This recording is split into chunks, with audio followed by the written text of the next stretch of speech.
ஆகாஷ்வாணி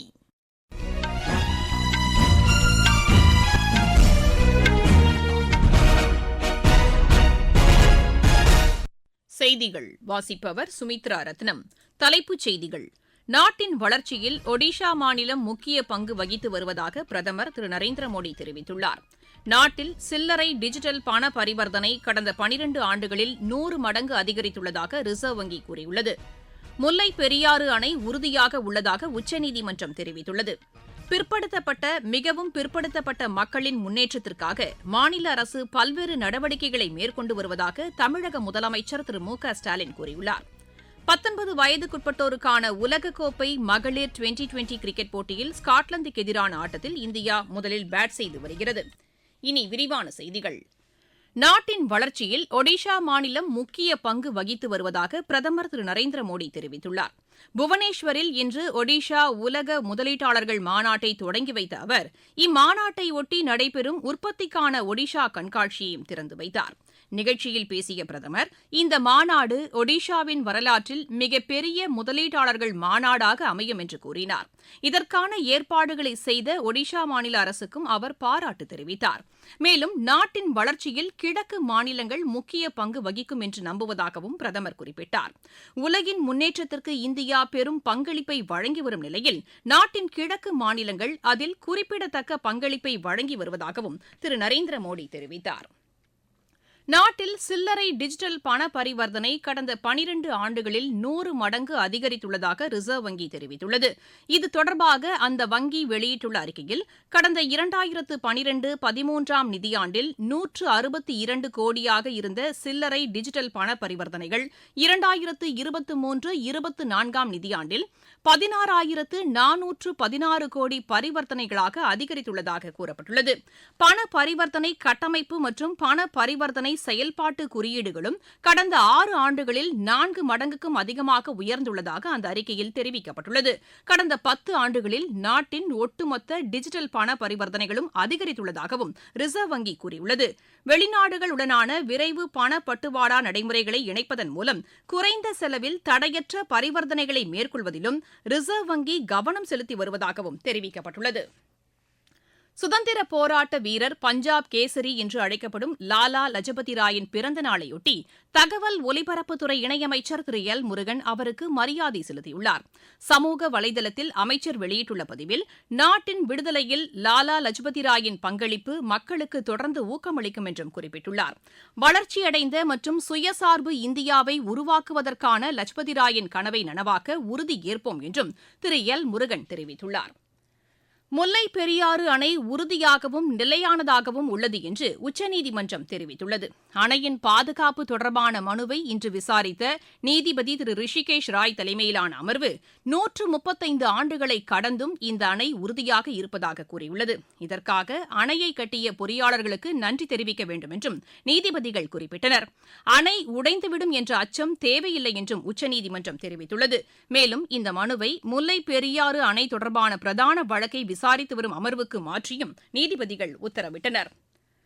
நாடு முழுவதும் 23,000 கிலோமீட்டர் வழித்தட தொலைவுக்கான ரயில் பாதைகள் மேம்படுத்தப்பட்டுள்ளதாக ரயில்வே துறை தெரிவித்துள்ளது. இதன் மூலம் ரயில்களை மணிக்கு 130 கிலோமீட்டர் வேகத்தில் இயக்க வகை செய்யப்பட்டுள்ளதாகவும் தெரிவிக்கப்பட்டுள்ளது. மேலும் 54,000 கிலோமீட்டர் வழித்தட ரயில் பாதைகள் மணிக்கு 110 கிலோமீட்டர் வேகத்தில் ரயில்கள் செல்லும் வகையில் மேம்படுத்தப்பட்டிருப்பதாகவும் ரயில்வே செய்திக்குறிப்பில் தெரிவிக்கப்பட்டுள்ளது. இந்த நடவடிக்கைகள் தடையற்ற போக்குவரத்து வசதிகளை உறுதி செய்வதுடன் ரயில்வேயின் ஒட்டுமொத்த செயல்திறனையும் அதிகரித்திருப்பதாக கூறப்பட்டுள்ளது.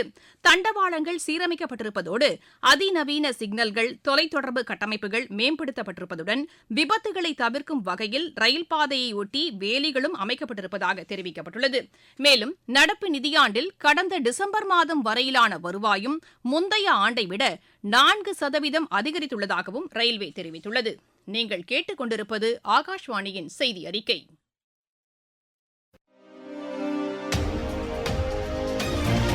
மூன்றாம் முறை மோடி அரசின் சாதனைகள். மத்திய அரசு பணியிடங்களில் 15,000 பேர் நியமனம். விவசாயிகளின் நலனுக்காக பிரதமரின் பயிர் காப்பீட்டு திட்டம் உரமானியம் நீட்டிப்பு.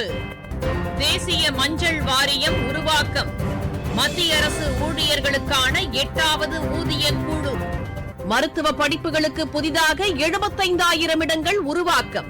1 கோடி இளையோர் 500 நிறுவனங்களில் தொழில் பழகுனர் பயிற்சி பெற வாய்ப்பு. 28,600 கோடி ரூபாய் முதலீட்டில் 12 தொழில் திட்டங்களுக்கு ஒப்புதல். கூடுதல் வேலைவாய்ப்புகளை உருவாக்கும் வகையில் முதலீட்டிற்கான செலவினங்கள் 11,11,000 கோடியாக அதிகரிப்பு. வளர்ச்சியடைந்த இந்தியாவிற்கான பயணத்தில் மோடி அரசு. தொடரும் மக்கள் நலத் திட்டங்கள். இனி மகா கும்பமேளா குறித்த செய்திகள்.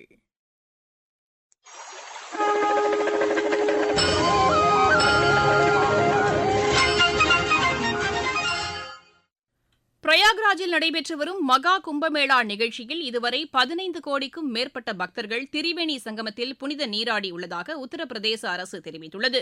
நாளை மவுனி அமாவாசை தினத்தில் புனித நீராட உள்ள பக்தர்கள் வசதிக்காக பல்வேறு ஏற்பாடுகளையும் உத்தரப்பிரதேச அரசு செய்துள்ளது. தங்கும் விடுதிகள், உணவு விடுதிகள், குடிநீர் மற்றும் கழிப்பறை வசதி தொடர்பான தகவல்களை அறிந்து கொள்ளும் வகையில் வாட்ஸ்அப் சேவையும் அறிமுகப்படுத்தப்பட்டுள்ளது.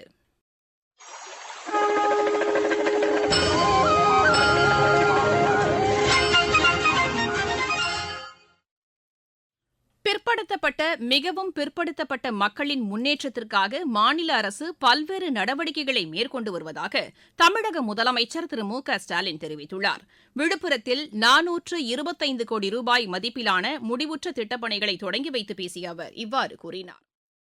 பிற்படுத்தப்பட்ட மக்களுக்கு 25 விழுக்காடு இடஒதுக்கீட்டை 31 விழுக்காடாக உயர்த்தணும்.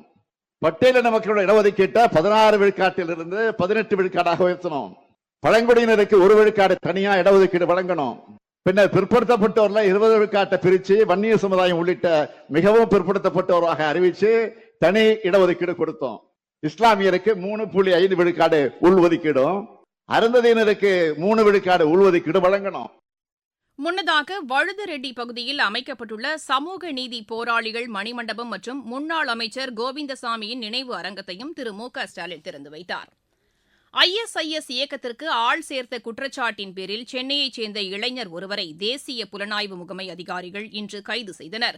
மயிலாடுதுறையைச் சேர்ந்த அந்த இளைஞர் சென்னை புரசைவாக்கத்தில் தனியார் ஆம்புலன்ஸ் ஓட்டுநராக பணியாற்றி வந்த நிலையில் இன்று அதிகாலை கைது செய்யப்பட்டார். இந்த வழக்கு தொடர்பாக தேசிய புலனாய்வு முகமை அதிகாரிகள் தமிழகம், கேரளா மற்றும் கர்நாடக மாநில காவல்துறையினருடன் இணைந்து சென்னையில் 5 இடங்களிலும் மயிலாடுதுறையில் 15 இடங்களிலும் சோதனை நடத்தியுள்ளனர்.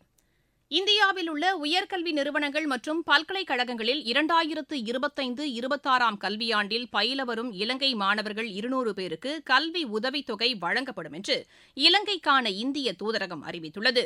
மாணவர்களுக்கான கல்வி கட்டணம், உணவு மற்றும் தங்குமிட செலவுகள், புத்தகம் மற்றும் எழுது பொருட்களுக்கான செலவுகள் முழுமையாக வழங்கப்படும் என்றும் தெரிவிக்கப்பட்டுள்ளது. இதுதவிர இந்தியா வருவதற்கான விமான கட்டணம், கல்வி சுற்றுலாவிற்கான நிதியுதவி, விடுதி வசதிகளும் செய்து தரப்படும் என்றும் இந்திய தூதரகம் தெரிவித்துள்ளது. 19 வயதுக்குட்பட்டோருக்கான உலகக்கோப்பை மகளிர் 2020 கிரிக்கெட் போட்டியின் சூப்பர் 6 சுற்றில் ஸ்காட்லாந்துக்கு எதிராக முதலில் பேட் செய்து வரும் இந்தியா சற்றுமுன் வரை 8 ஓவரில் விக்கெட் இழப்பின்றி 78 ரன் எடுத்துள்ளது. முன்னதாக டாஸ் வென்ற ஸ்காட்லாந்து முதலில் பந்து வீச தீர்மானித்தது. 5 போட்டிகளை கொண்ட இந்த தொடரின் முதல் 2 ஆட்டங்களில் இந்தியா வெற்றி பெற்று முன்னிலை பெற்றுள்ளது. தேசிய விளையாட்டுப் போட்டிகள் டேராடூனில் இன்று தொடங்குகின்றன. பிரதமர் திரு நரேந்திர மோடி இதனை தொடங்கி வைக்கிறார். தாய்லாந்து மாஸ்டர்ஸ் பேட்மிண்டன் போட்டிகள் பாங்காக்கில் இன்று தொடங்கின. இந்தியா சார்பில் கிடாம்பி ஸ்ரீகாந்த், ஆயுஷ் ஷெட்டி, தருண் மன்னப்பள்ளி உள்ளிட்டோர் இதில் பங்கேற்கின்றனர். இந்தியா, இங்கிலாந்து அணிகளுக்கிடையே 3வது டுவெண்டி கிரிக்கெட் போட்டி இன்று ராஜ்கோட்டில் நடைபெறுகிறது. தோஹாவில் நடைபெற்று வரும் 19 வயதுக்குட்பட்டோருக்கான இளையோர் டேபிள் டென்னிஸ் போட்டியின் கலப்பு இரட்டையர் பிரிவில் இந்தியாவின் ஷயாலி வாணி டுனிஷியாவின் வாசிம் எசித் இணை காலிறுதிக்கு முந்தைய சுற்றுக்கு முன்னேறியுள்ளது. மீண்டும் தலைப்புச் செய்திகள். நாட்டின் வளர்ச்சியில் ஒடிஷா மாநிலம் முக்கிய பங்கு வகித்து வருவதாக பிரதமர் திரு நரேந்திர மோடி தெரிவித்துள்ளார்.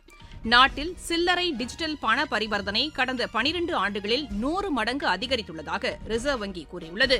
முல்லை பெரியாறு அணை உறுதியாக உள்ளதாக உச்சநீதிமன்றம் தெரிவித்துள்ளது. பிற்படுத்தப்பட்ட, மிகவும் பிற்படுத்தப்பட்ட மக்களின் முன்னேற்றத்திற்காக மாநில அரசு பல்வேறு நடவடிக்கைகளை மேற்கொண்டு வருவதாக தமிழக முதலமைச்சர் திரு மு க ஸ்டாலின் கூறியுள்ளார். 19 வயதுக்குட்பட்டோருக்கான உலகக்கோப்பை மகளிர் 2020 கிரிக்கெட் போட்டியில் ஸ்காட்லாந்துக்கு எதிரான ஆட்டத்தில் இந்தியா முதலில் பேட் செய்து வருகிறது. இத்துடன் இந்த செய்தியறிக்கை நிறைவடைகிறது. எமது செய்திகளை சமூக வலைதள பக்கங்களில் AAR நியூஸ் சென்னை என்ற முகவரியிலும் RNU சென்னை என்ற யூடியூப் சேனலிலும் உடனுக்குடன் அறிந்து கொள்ளலாம்.